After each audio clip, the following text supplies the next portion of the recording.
Today is the 88th episode. How about that? You guys are part of the 88th episode of the Stuff I Heard podcast. And today it just happens to be the Ides of March. Ooh, beware the Ides of March. Wasn't that a thing from Julius Caesar's Shakespeare? Beware the Ides of March, and then they up and killed him on the Ides of March.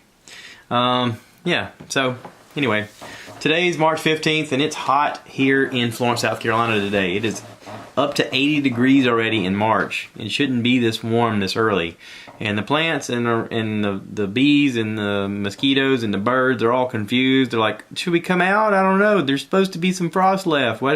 How are we all of a sudden at this time of the year? And oh my God, I can't believe it's this time. And it is this time. It's crazy enough. The hood of my car looks like a yellow puff bunny just landed on it and took a giant fart and all the dust.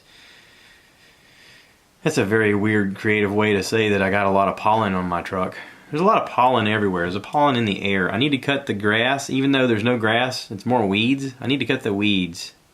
But I'm afraid to go out there because the yellow is blowing around in the neighborhood. I mean, it's almost like you need to put on a protective coating of, special equipment. Kind of like, what's his name in Breaking Bad, in the full suit with the respirator. It's almost like you have to have that in order to just experience life outside this time of year. I mean, crazy enough as it is, it's just yucky outside. Don't get me wrong, it's beautiful outside. The plants are starting to bloom, all of the leaves are starting to appear, and they're in their bright, vibrant color, and, flowers are starting to reveal themselves, and it's like, oh, look, it's so pretty, but also it's so nasty, because the yellow fog of pollen just blows around, and it's like, ugh, that's going to get everywhere.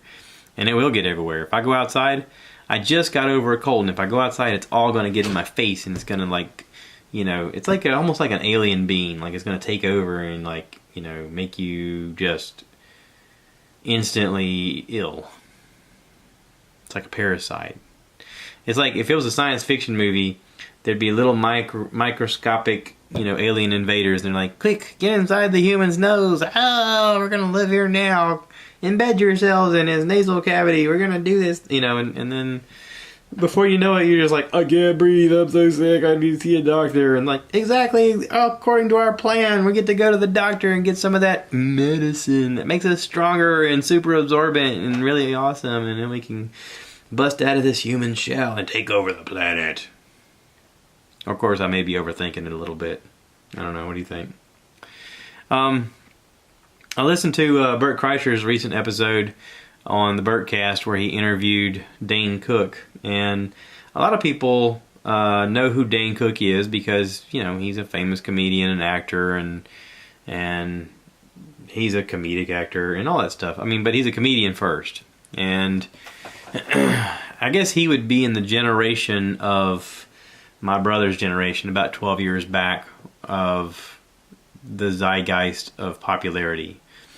He was I guess my brother being of the age where he was a teenage boy turning into a man, and the internet was suddenly booming. The internet became what it is today during his lifetime. And Dane Cook was an essential part of that. He had his finger on the pulse of society and wanted to be everywhere. He wanted to have his outlet to his fans without any interruption. So he would invest time and effort and energy into learning technology and learning new platforms like Friendster back before it was Facebook. And then eventually he got onto MySpace, and MySpace blew up. And he talks about that a little bit on the podcast, about how he had somehow gotten in touch with the people of Green Day, and he's like, he said, I remember chatting back and forth with them over, holy crap, I don't know what happened, but I just increased 100,000 followers in a day. And they're like, yeah, us too. What? That's so weird. And it's like, yeah, man. And, he was sort of the first person, one of the first people, comedians, to build their own website. Like, they paid a lot of money back in the day to build websites. Nowadays, you can just use like Wix and Squarespace and stuff like that to create your own website. By the way, I would be down for that. I think I could do that. I don't know what the heck I would use a website for, or what I would sell or even do with it. But it's kind of cool. I mean, in their field, they got to have it so that they can share content, so that they can sell tickets, so that they can sell merch, and all that kind of stuff. I'm just a dude who works and has a microphone and a camera. And I appreciate every one of you guys for tuning in and checking me out and being a part of this. But, you know, Dane inspired me because in a lot of ways his energy on stage was infectious. Like, he would take the stage and just, like, his physical comedy was over and above what most people would do. And he would really put himself out there. I mean, he would just go all out trying to entertain people. And, you know, he talks about how his mother was one of his biggest fans, and she was like, "Oh, you're doing great, you know, just keep doing this, and I see this in your future, and I see that in your future." And he's like, she even saw it when I didn't see it.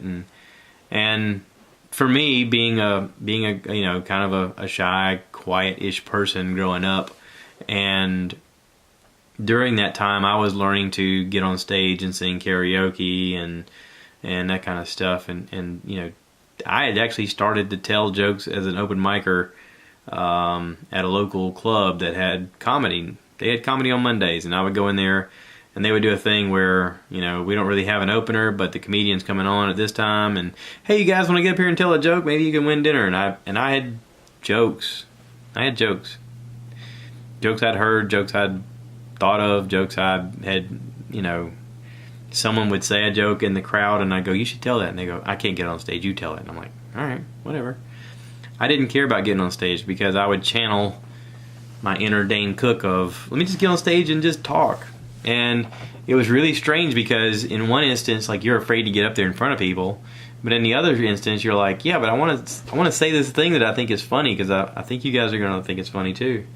And you know, I heard Whitney Cummings talk about this. She said that people are afraid to get in front of people, like public speaking. A lot of people have fear, legitimate fear of public speaking. She said they're afraid of public speaking because of the history of people. A long time ago, if you were standing in front of a group of people, it was because your community, your tribe, your whatever, your village, would basically, you would be in trouble for something, and they would make you stand in front of them while they berated you with questions and maybe threw stones at you or whatever, and you had to plead your case. And so there's a natural, ingrained, genetic fear of standing in front of people and talking. And comedians do it all the time. You see, you know, announcers do it all the time. You know, orators and stuff like that, you do it all the time. But comedians are the rare exception because, you know, they're up there, they're a little uncomfortable. They got their own weird, broken life, and yet they're supposed to somehow make you forget about your life and enjoy your evening and laugh. And not only enjoy it, but want to come back and do it again. And, you know, Dane was one of the best. Dane sort of blazed different pathways that weren't there before. He wasn't afraid to take chances, and he wasn't afraid to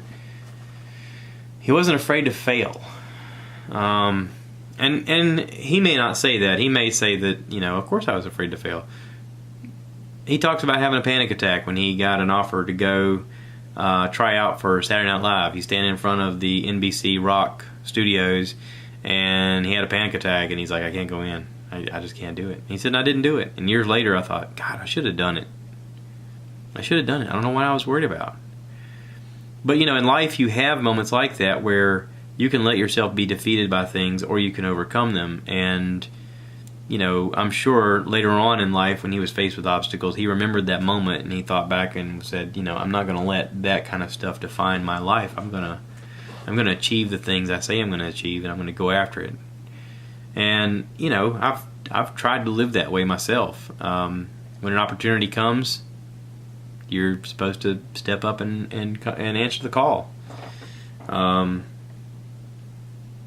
So, yeah, so there's that. I had a long conversation with my friend Greg the other night. Greg lives in Albany, Georgia, and is a nurse practitioner and a lead singer in a cover band, a 90s cover band called 95. I'm trying to get him to start his own podcast. he's into some interesting things. One of the more interesting things that I think that he would be good at is talking about bourbons. Now, I got to ask, if you are you a bourbon aficionado? Are you a connoisseur of bourbons? And if you were, would you enjoy talking or listening to people discuss bourbons and the difference between the bourbons and that sort of thing? I'm curious. Like, give me some feedback. Let me know. I'm trying to help him figure out how to get his idea started. And it's just a matter of doing. You know, I told him, I said, you can intend to do all this crap, but until you actually do it, you're just spinning your wheels. We have a friend of ours named Josh West, and he'll never listen to this podcast, so I can talk trash about him right now. Josh West had said back when I did this podcast with him in Myrtle Beach, we had a guys' weekend, and I sat us down and we recorded some stuff. And he said, I'm going to start a Pickle Ball podcast. And my first question was, what's pickleball? Because I don't know what pickleball is. Now, I have learned what pickleball is since then a little bit. It's sort of like, I guess, racquetball in a way. But your I guess your paddle or whatever you want to call it, your racket is a little bit different. I don't totally understand pickleball. Okay, I'll just be honest. I'm assuming that it doesn't involve a pickle. That's what I'm assuming. That's the extent of my knowledge of pickleball. How about that? So anyway, my buddy, he's into this thing, and he likes playing. He likes playing pretty competitively because that's the kind of person he is. And I want to start a pickleball podcast. And I was like, okay, well, that's kind of a niche audience. I mean, I'm sure there's folks out there that wouldn't mind listening to or talking about pickleball. I guess.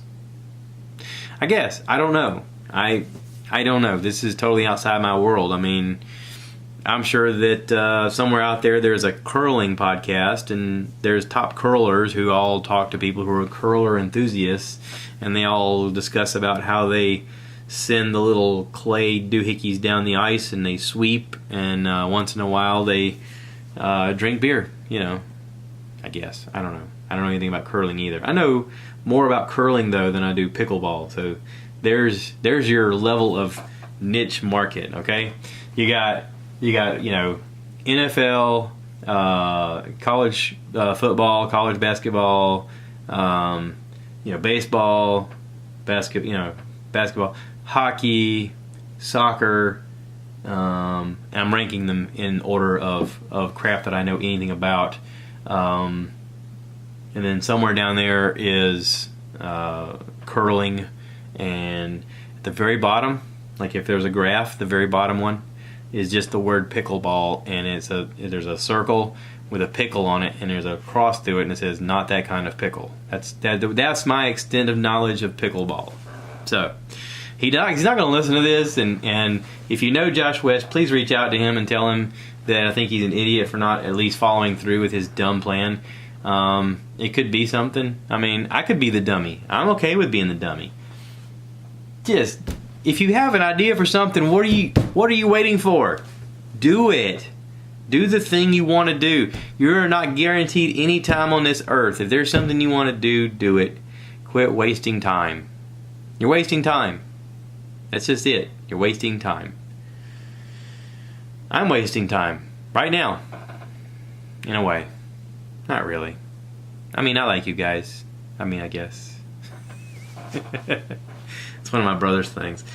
I don't know where my brother and his wife got it from, but they started this thing where they'll get fussy with each other and they go, but I mean, I like you, I guess, And it's kind of cute and adorable. I don't really know what it means or what it's from, but it's adorable. It's just one of the little things that I've adopted. And not many people get, but whatever. So, I've talked to Dad. He's enjoying the Rambler. He said that the fuel pump had a leak, and he replaced the fuel pump or fixed the leak, or one of the two. And he's driving the Rambler all over the countryside of Georgia and having a blast. So that's really cool. I'm doing woodworking projects, not that anybody cares, but yeah, I'm playing around with this wood. I'm using this glass epoxy glaze stuff that hardens. It's the kind of stuff, if you ever been to a bar that's got the bottle caps inside the bar, this is the stuff that they use. This is a similar product that they use. They fill it, they just pour it on there, and it self-levels, and then when it hardens, it looks like glass, and it's real smooth, and it's pretty. That's what I've got in the garage right now.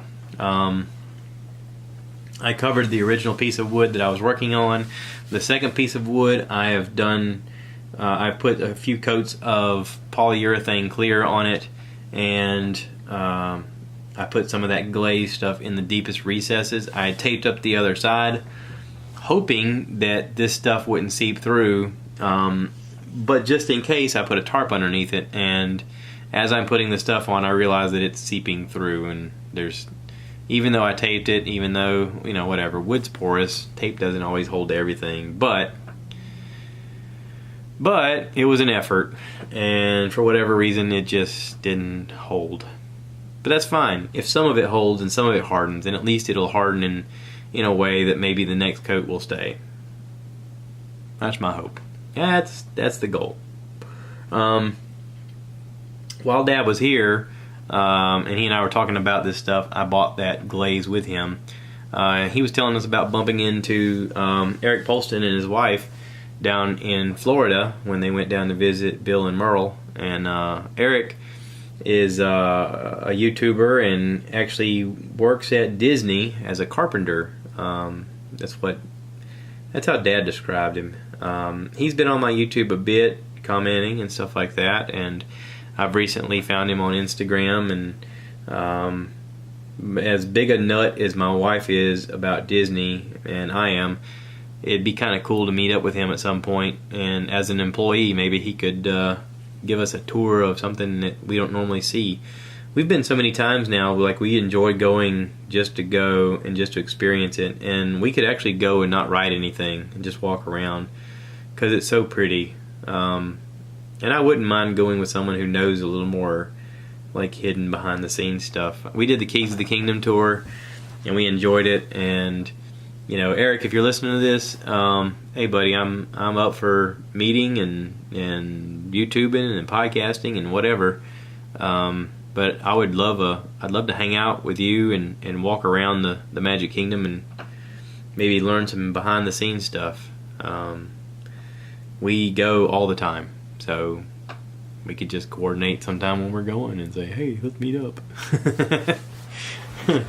I would like to get to the point where we are like annual pass holders and could actually go that many times.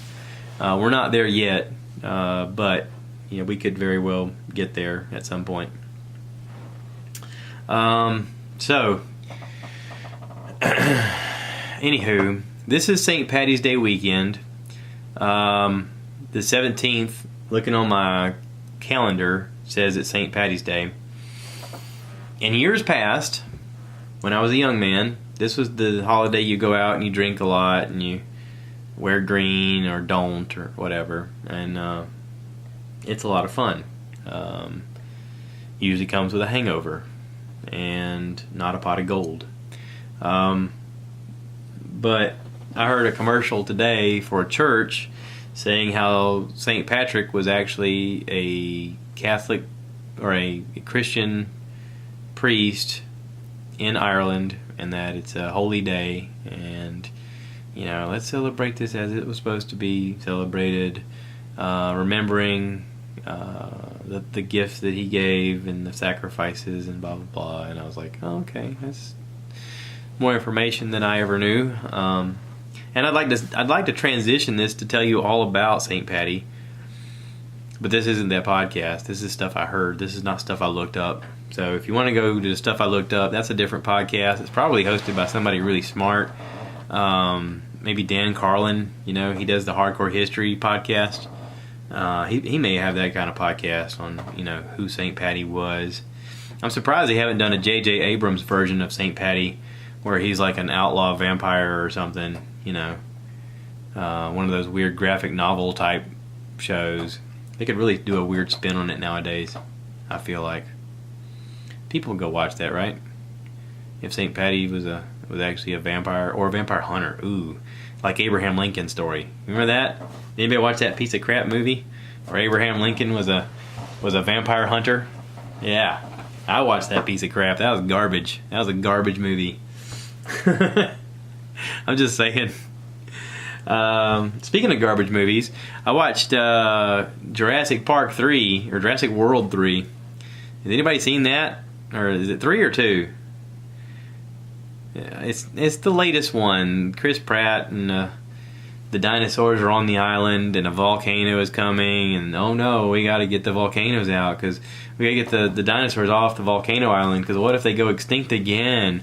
Ooh, and you got Jeff Goldblum. Spoiler alert: you got Jeff Goldblum in a courtroom telling some members of World Council that no, we shouldn't be saving these things. They should go extinct again. There's a reason they were extinct, and we should let them go extinct.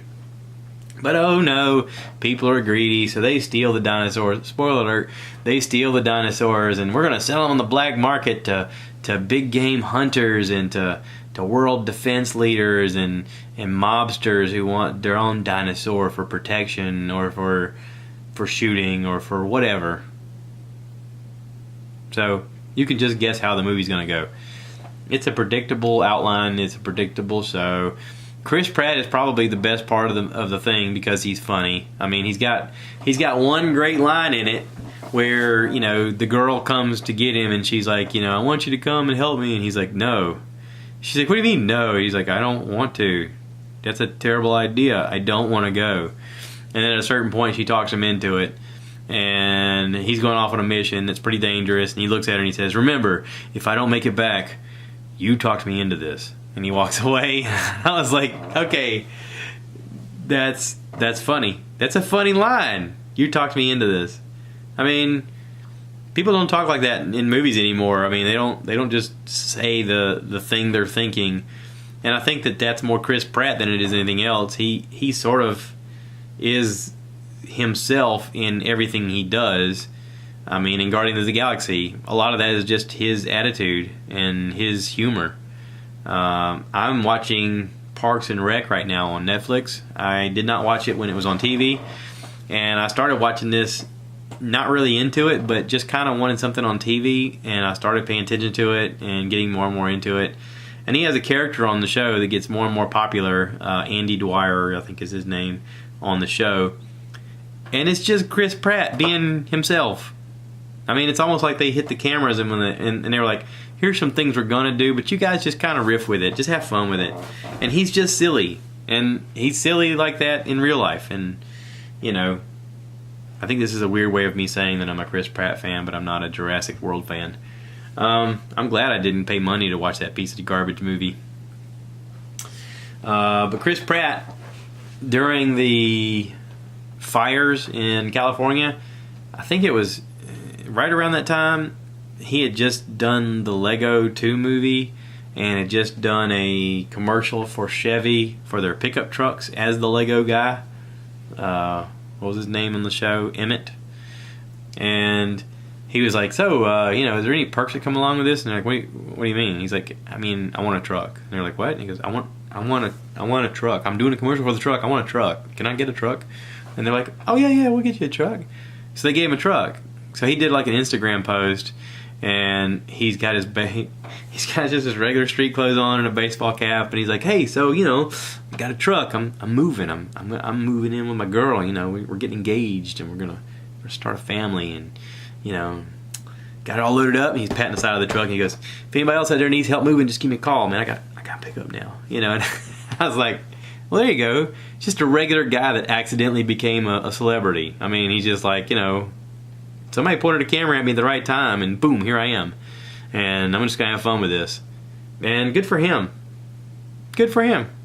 So, I don't know what I'm going to call this podcast. The Yay for Chris Pratt, Boo for Jurassic World movie? I don't know. I'm left unsupervised. This is what you get. You know, this is a free content podcast, and you get what you pay for. This is also episode 88, which I mentioned earlier, and all I can think of at 88 is Michael Irvin. Dallas Cowboys. He wore the 88.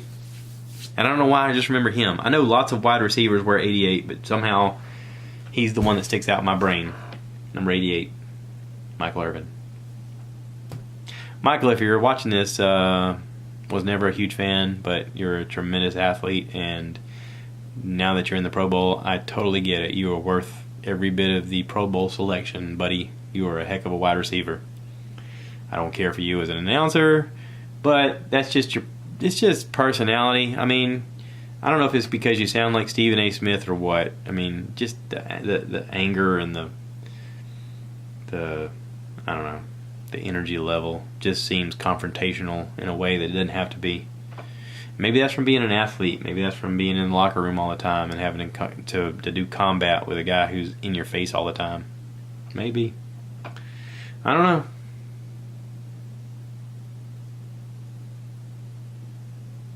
Tony Romo, wasn't a fan of his either, but I think I could have a beer with Tony Romo. I think that'd be fun. I think he'd be a fun hang. I think he'd be the kind of guy that's like, after a few beers, he's like, you see that boat out there? Let's go sink it. And like, he'd run out there and jump on the boat and flip it over or something. You know, something silly.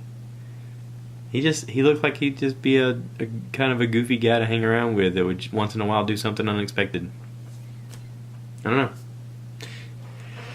Alright, so I'm talking nonsense now. I'm going to wrap this up. Kind of short one today. Deal with it. If you guys want to be part of the podcast, you can be a part of it. Just let me know. I am making a video for my buddy Greg on YouTube on how to make a podcast on Anchor. And I'm sort of going step by step using just the phone to kind of show some things. So if anybody else out there is wanting to start a podcast, maybe about pickleball, Josh West, maybe about bourbon, Greg Steele, maybe about anything, Charles Allsbrooks. None of you guys are listening to my podcast, but I'm calling you out anyway, because maybe archive-wise, you might watch this one day and be like, oh, look, there's Josh. I didn't mention me. Hey, what did he say about me? That ain't cool. You know, whatever. You're not going to listen to this, so. Anyway, y'all take care. Thanks for listening. Eric Polston, hit me up, man. We're going to Disney and we're going to hang out. I want you to point to things and be like, see that? That's actually la la la la la. And I'll be like, ooh, that's so cool. Thank you, Eric. And we'll be besties. People, let me tell you about my best friend. And you know, we could even sing that song and dance. I don't care. I got no shame. So, that's it. Take care now. Bye.